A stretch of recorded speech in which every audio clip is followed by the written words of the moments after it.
Okay, so this is super awkward for me. I think the idea of filming video, of trying to use that to connect is interesting, but I don't know if it's what's gonna work for me. Most of us don't like to see ourselves on camera, don't really like the way our voices sound. I'm also very much not an auditory learner. For example, I read TED Talks, I read the transcripts, and I didn't realize that was weird until I was trying to share that with somebody once. I was like, oh, I was reading this TED Talk the other day, and the person was like, what? But I don't watch the videos. A lot of that is because a lot of times I'm out in places where I don't have my headphones in and I don't want to turn the sound on my phone. Usually on Instagram, I skip through the stories that are talking videos, sometimes with the intention of coming back to them later, but I don't know, I've always been resistant to the idea of video. And so I wanted to try this as an experiment to see, you know, how I like it, how you like it, how you respond to it. My instinct is like, you might do exactly this, like, oh, well, I'm gonna flag this video to watch later, and then, you know, do you actually do it? But I also wanted this to be a video for another reason, because I want to start talking about neuroplasticity, which is one of my favorite topics, a new sort of topic, and one of my favorite things to talk about, and I want to start talking about it by talking about the toes. So, neuroplasticity is basically this idea that the brain is constantly changing itself, right? The brain is plastic. It used to be believed that our brains at some point got hardwired. Like, it was pretty clear that when you're a child, your brain is still functioning, like developing, and that it's pretty easy to see how it's easier to learn when you're a child, and you can feel the brain is sort of sponge-like, oh, it soaks up information. If you've seen a child learn a language or pick up, especially I think movement, and then also like musical instruments, that kind of thing. It's easier to learn it when you're young and your brain is open to all of those things. But that doesn't mean that your brain stops having this ability to pick things up. The issue is that your neurons develop patterns. They're made to be more efficient. So when you do something repeatedly, those neurons start to fire together. Every time you repeat something, those neurons work together a little faster, a little more efficiently. They do the task a little more easily, and that's awesome. But what also happens is it's not like there's an unlimited supply of neurons doing different things. So the more that you repeat one thing, the less easy it is for you to do that same thing a different way, because you're carving a new path. And it's sort of like, an analogy I really like is the idea of skiing down a snowy hill, that, you know, the first time you dig a path, it's not going to be that smooth, it probably won't be that straight, and then if you keep on taking the path, eventually it's like it's easier, and then pretty much it's just, that's the path, right? And if you wanted to find a different way down the mountain, you would have to start from the beginning, and it would be extra hard because you know that there's this already easy to take path to lead you to the bottom. And so a lot of times we don't challenge our brains in this way until we're forced to find a new path. You develop an injury, you develop, basically an injury. People who have had strokes, people who have torn things, broken things, you have to find a new way to do it, right? But if that first way has always been working and continues to work, it's difficult to try to find another way to do something.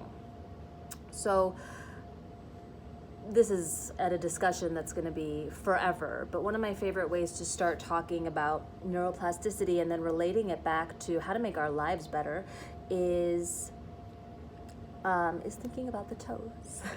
So our toes have the same functionality in like a physical sense as our fingers. Same number of nerve endings, all the little bones, all the little muscles. And you've seen people who lose the use of their hands, who can do everything with their toes, can draw, can write, can pick things up. For those of us who have full use of all of our hands and our fingers, that's not the case. And it makes a lot of sense, right? Because we live in a shoe world. So if you took your hand and you wrapped it up, and then all your fingers were like this, and then they just moved like this, would you have the ability to move your individual fingers the way that you need to? No. I think the answer is no. You can test it out and come back to me in like 30 years and let me know how your fingers are doing.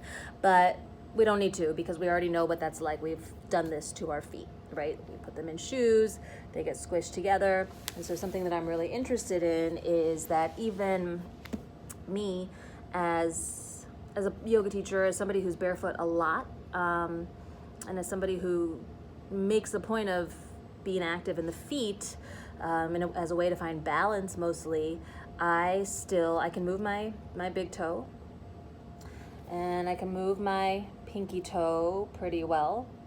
I can activate through it, but the middle 3 toes, cannot move them independently of each other. They all move together, and it's because they've never had to move apart. So those neurons never separate, right? Your brain is like, well, there's not a need for that. I can allot these neurons to doing something else. And so it's not that you don't have the physical ability to move, say, your second toe. Something else that's interesting is I was trying to reference the second toe in a yoga class, and I was like, the index toe, and then I think I tried to say the pointer toe, and then I realized that there's not really a name for this second toe other than second toe, and not for the third one or the fourth one either. And if you think about it, that's because you never have to move it independently. It doesn't have to function that way, and so we actually don't have the language even for it, which says a lot. But basically, and you can play with this, you could hold down 4 of your toes. And this is like a very Kill Bill thing. Like if you remember Uma Thurman in that coffin being like, move, move. It feels like mind tricks at first, where you're just like, move by yourself, like nothing else is gonna move. Not my big toe, not my other toes, like move, move. And it takes several minutes, but you might start to be able to move this one toe by itself. And it's literally the neurons being like, oh, I had to learn how to do something new. And then they try to do it the easy way, which is for all of these to lift together. And you're like, no, block off that path, just the one, just the one. And the first time I did it, it took like 8 minutes, and then I was like, oh, I feel something. Now it's a little faster, but it's not, it's a tiny movement, but I have an understanding of how, okay, if I made this a part of my practice, the movement of the toes, that I might get super dexterous toes. Of course, I went home and showed my husband this one day, and he was like, maybe you could find something more useful to do with your time other than trying to figure out how to move your toes separately from each other. But I love this as an example of like ability is there. It's about waking up those neural pathways. And so like, what for you in your life is the equivalent of being able to move one of your toes separately from all of the other ones, where you need to like train a new pathway and make life a little more full of potential. And yeah, some things might be like, I don't need to waste time learning how to do that, but it's like the incredible ability of your brain, like, can you realize its potential? So that's where I wanted to start. And now I think this video is probably like a little under 9 minutes. And I want to hear how you feel about watching something like that and how you feel about interacting in this way. Cool. Bye.